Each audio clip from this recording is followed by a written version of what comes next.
Andy Stanley once said, "What's celebrated is repeated." I wonder if some of us would get intentional about celebration if we would see the culture in our teams, our families, and our lives completely change. Let's talk about it a little bit today. Hey, welcome to the Purpose Project podcast. My name is Brandon Goff. I get to be the host of this podcast. I'm so excited that you're on here. I also get to be the pastor of Radiate Church in South Carolina. And I love what I get to do. I'm so honored you're here. And really, let me tell you what this podcast is about. I do this every episode because you never know who is jumping on for the first time.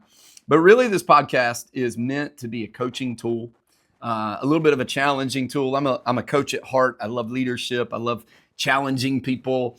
But the reality is, I believe that each of us have purpose. I believe God set it there from the beginning.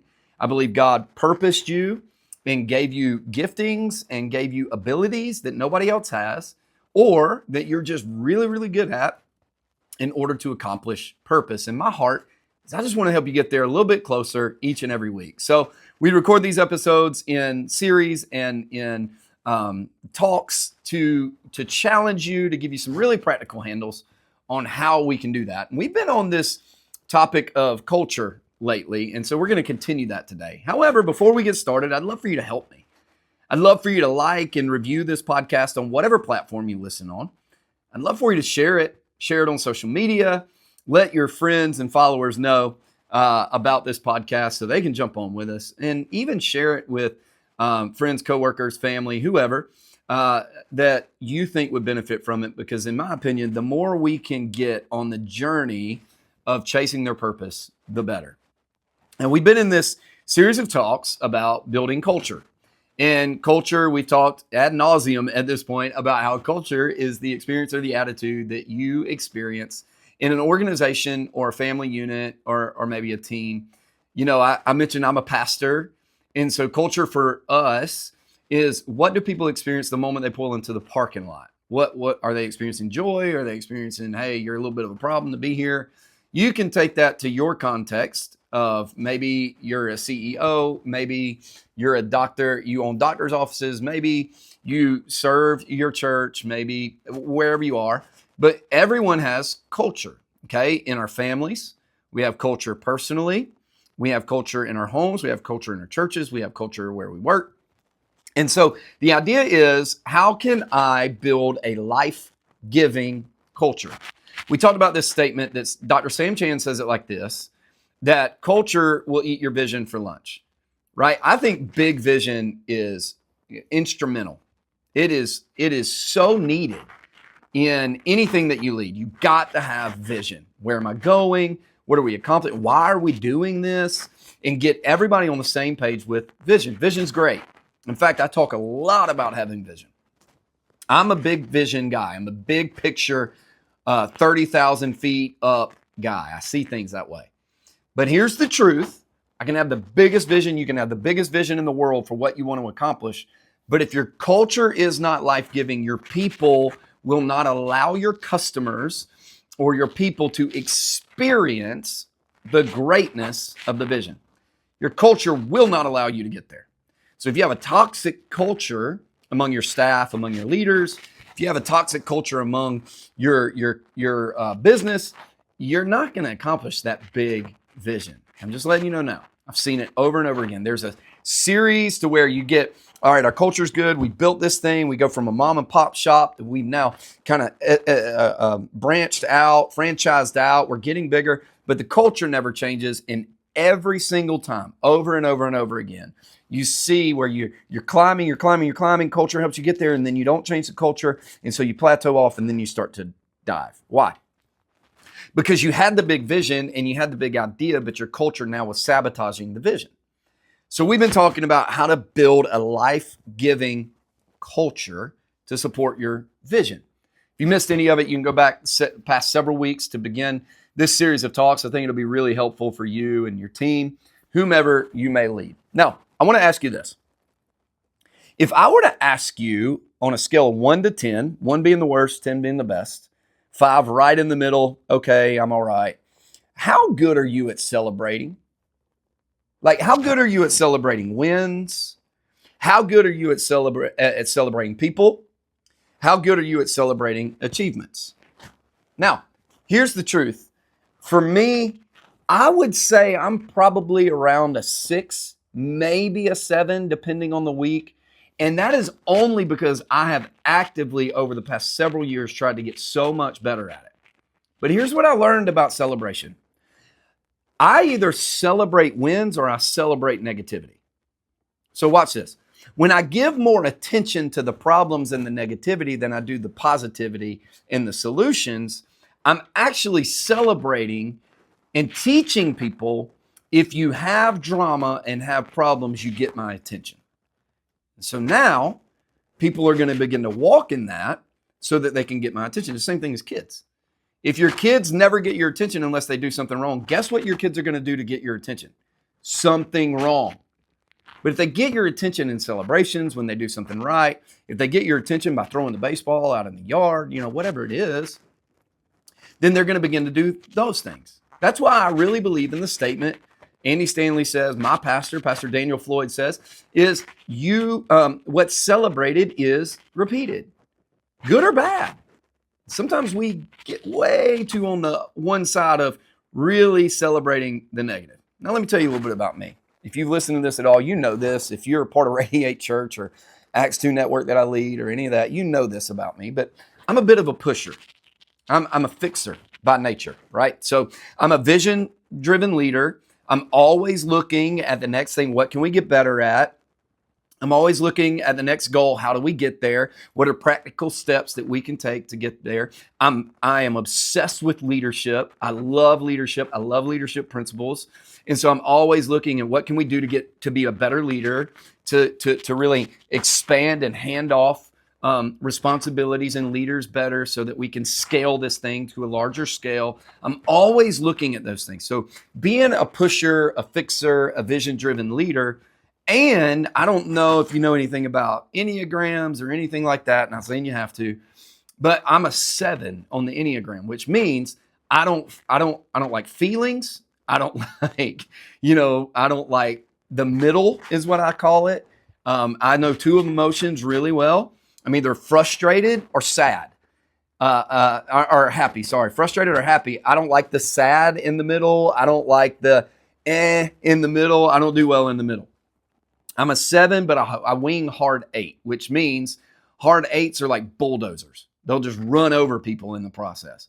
And so I learned early in my leadership that what came of that was a constant conversation and a constant culture in my personal life and in our staff, our leadership, and even in my home, that of negativity, a constant conversation of negativity, frustration, pushing people, running over people. And what I don't want to do is get to the end of the vision and have a trail of bodies behind me that I've just ran over people. I've crushed spirits and dreams. I've hurt people. I've destroyed marriage. I don't want that behind me. So now I'm not great at this. I'm not perfect at this, but I'm a lot better than I used to be. Like, it was just constant conversations, pointing out the misses, never celebrating the good things, all this stuff. And I'll never forget that in the middle of that, this is where I learned it.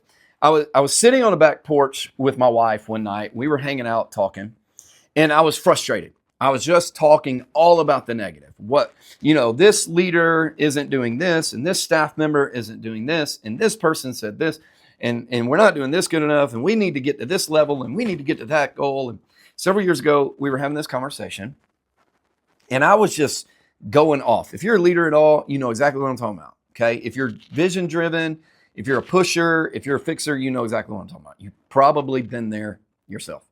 So I'm sitting there, and my wife just is looking at me. Now, my wife is the kindest, calmest, most patient person in the world. And she looks at me and she goes, "Hey, Brandon, what do you know that is good that is happening?" And I sat there for a minute, and I literally didn't know anything. I didn't know. Well, that's not true. I knew one thing. So I told her, I said, "This is one thing that I know that is happening, that is good, that I like." And she looked at me and she goes, "But there's so much more." And I was like, "All right, please tell me." And she began to rattle off several good things that are taking place in our organization, in our church, with our staff, with our leaders, with the people that attend our church, what God was doing, even with this podcast. I mean, just things like that, right? And so we're talking, and she goes, the problem is that you've gotten so fixated and you've gotten so inundated with the problems that now that's all you see, and you don't even know if there's anything good happening. And I was like, man, yeah, that's true. And so, as personally being a hypercritical person of myself, right, which is not healthy a lot of times. I think being self-aware is healthy. Being hypercritical is not. I'm a hypercritical person, which can create an insecurity, which then makes a 7 or an 8 on the Enneagram push harder on themselves and others. I can, let me tell you this, I can walk in a room and I can see everything that needs to be put back in place. I very rarely walk in a room, and it doesn't matter if it's my room or somebody else's. It doesn't matter if it's my church or somebody else's. It doesn't matter if it's a restaurant or a store. I see things that are out of place like that. And I know how to get it right. Well, here's how you fix that customer service issue. Oh, here's where that needs to be for optimal line of sight in a store. Oh, this is what needs to happen to make that happen a little bit easier. You know what I'm saying? Like, I can just see those things, and they drive me nuts until they're done. And so I walk in and I see what needs to be put in, but I didn't want my entire staff to do that. I want them to see the things that need to be fixed, but I want them to really celebrate the things that are going well. And if I'm honest, I had created an environment or a culture, since we're talking about culture, I created a culture of negativity. I'd created a culture to where all we see were the problems and we had to get to it and fix it soon. And this is years ago. And I say that because of this. I went on a journey at that moment that I was going to balance my natural predisposition. That if I was going to do that, I need a team that sees good and celebrates the good. I needed a team that was going to help me see past the fixes and into the celebrations. I didn't need a team that was going to walk in and go, I know, I saw that too. Yeah, I know, I saw that too. We used to begin every staff meeting with fixes. What's your fixes from this past week? And man, we'd spend 30, 45 minutes on fixes, and then we'd get frustrated that there was a sense of negativity and there was a sense of frustration and tension on the team. So I decided, okay, I see this trend in my staff. I want to change that. So now, this was 3 or 4 years ago, we began to start every meeting, every staff meeting with celebrations. We start with celebrating. Hey, let's take 15, 20 minutes, whatever it is. We have our allotted time, and I'm a relational guy. I like to talk to my staff. I like to laugh a lot. So it's rarely 15, 20 minutes. It always goes over. But like, we take the first part of our meeting and we celebrate. Hey, what happened this Sunday or this week that is a celebration? And so we'll talk about how many people gave their lives to Jesus that Sunday. We'll talk about a team member that went over and above. We'll talk about personal celebrations of this person paid off this debt or this person experienced this week. Whatever it is, we'll celebrate those things. We'll celebrate good news. We'll correct bad news, like whatever it is. But we take the first moments and all we want to do is celebrate. Can I tell you something? Change the culture almost immediately. Almost immediately. I have a different staff now than I did when I started doing this. But man, it changed me. It changed the culture of our staff. It changed the culture of our church. It made it more pleasing. It made it more energetic and happy. Why? Because we were celebrating the good things. And I noticed, man, like this is the way to go. Now, let me say this. I don't bypass hard conversations. In fact, if I feel like it's a hard conversation that needs to be had in front of people, in front of the staff, it's a teaching moment, we're going to have it. I like to have hard conversations privately, but if it needs to be publicly, that's fine too. We actually have a moment in our staff meeting called the last 10%. My friend, Sean Lovejoy, he's a leadership coach for businesses and ministries. He says that most staffs only talk about the 90% and they leave the 10% that's difficult on the table. They won't talk about that side. So we have a last 10% section of every staff meeting. Hey, what needs to be talked about that may be hard to hear, but it needs to be fixed? And we need to talk about it. Why? Because while we're celebrating and creating that culture, now we're at a headspace to where we go there. It's not just negative. It's not just things that need to be fixed, but there are things that need to be fixed. there's a lot of good happening. I don't know about you, but I can fix things a whole lot easier and a whole lot better attitude when I know that things are also going well, right? When I know that things are actually working and we're moving somewhere. And so we take the first 15 minutes, we celebrate, we take a few minutes, and sometimes there is no last 10% conversation to have. Sometimes it's like, no, we're good. There is no, like, we've got everything out on the table. We're talking 100%. Great, awesome. Sometimes there is a last 10%. Like this past staff meeting that I led just a few days ago, I had a last 10% conversation with my staff. It's not that anybody had done anything malicious or wrong or bad. It's just a conversation we needed to have. But we can have those a whole lot healthier when we're also celebrating the progress we're making. And I noticed incredibly quickly, the more you celebrate, the more people actually enjoy what they're doing. I know this isn't rocket science, but if you want to build a life-giving culture, celebrate the right things, celebrate people, pat them on the back, let them know that they are seen. And here's why. Celebration combats pessimism. Celebration combats pessimism.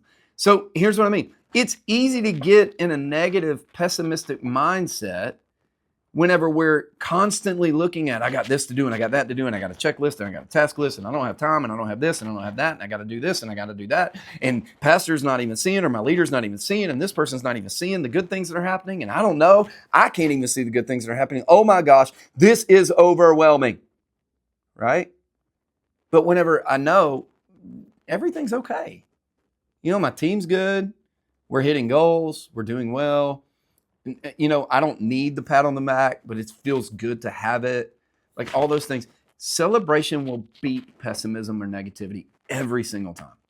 So I'd encourage you, learn to celebrate. I realized that we were celebrated in both seasons. We actually celebrated differently. Here's what I mean. In the first season of negativity and frustration and tension, constant tension, what we were doing was celebrating the negative things. We were giving more attention to the negativity than the positivity. We were giving more celebrations to the things that were going wrong than things were going right. And it created a very toxic culture. But now we're celebrating as well, but we're just celebrating more the solutions and the positive things. I just wonder what would happen on your teams, in your family, if instead of fussing at your kids all the time, you looked at them and said, hey, I see that I didn't have to tell you to do the dishes today, and you did them anyway. Thank you. I appreciate that. In fact, here's $5 more on your allowance this week or whatever. I don't know. But how can you, it's not always money related, but how can you celebrate them? Let them see. You have to celebrate what you want to see because what's celebrated is repeated. All right. If that's true, and if what's celebrated is repeated, I just need to ask you, is your culture negative and toxic or positive and life-giving? Because that is an indicator of what you're actually celebrating. That's a hard question. It's a hard reality. But what are you actually celebrating? Because celebrating reinforces behavior. Correction realigns behavior. Okay? So even in celebrating, you have to correct as well. So, hey, I see you did that. I think that was awesome. However, you kind of approached it this way, and that's not really life-giving. So let's approach it this way next time. But I'm just telling you, great job seeing that. Like there has to be correction. So celebrating reinforces a behavior. Correction realigns a behavior. And both are important. Both are effective and both have their places. But both also create a culture and an attitude in your teams and in your people. It's just, which one do you want? Do I want a negative, toxic culture? Excuse me. Or do I want a life-giving culture? I would encourage you with this as we're wrapping up today. I'd encourage you with this. Move toward a celebration culture. If you're going to build a life-giving culture that supports the big vision that God's given you and the purpose God's given you, build a life-giving, celebrating culture, a culture that calls out the good and calls up the bad, okay? Calls out the good. Hey, this person did this. I want to celebrate that. This staff member did that. I want to celebrate that. But calls up the misses. Hey, let's work on this a little bit. Hey, we're doing great over here, but over here we kind of slipped, right? You're calling them up. Here's how we're going to fix that. A culture that celebrates the staff in the big wins of life, okay? Work towards a celebrating culture. So this week, I want you to answer these questions. What are you celebrating? Good, bad, life-giving, Toxic, what are you celebrating? And if you can decide what you want to celebrate and how you want to celebrate, then you can measure the distance between the two. This is what I'm celebrating, and this is what I want to celebrate. There's a distance between two. Measure the distance and now go, this is the bridge. This is how I'm going to get from a toxic culture to a life-giving culture by celebrating in this way, and it'll make a massive, massive difference. Now, let me give you this little PSA. We're ending our culture series of talks. I hope it's been helpful. I'd love to hear stories about how it's been helpful. Just hit us up and let us know more about that. You can even tell us in the reviews. That's fine. But we'd love to hear that. But I want to give you a little PSA. We're going to take a little bit of a break from season 1 to season 2. And so we will be back with season 2 of the Purpose Project podcast on September the 2nd. Will be our first season 2 episode. And so go ahead. Maybe you need to catch up on some previous episodes, all that stuff. Help us. You'll see some graphics and promotion coming out for season 2 as we get closer to it. I'd love for you to help us share those. But remember this as you're working on things and as we're getting better and walking towards the purpose God has for us. You matter to me, you matter to God, and you matter to so many people. You have a great purpose in your life that God put there from the very beginning of your life. And you can change the world. It just takes getting after it. So let's get after it. I'll see you on September 2nd.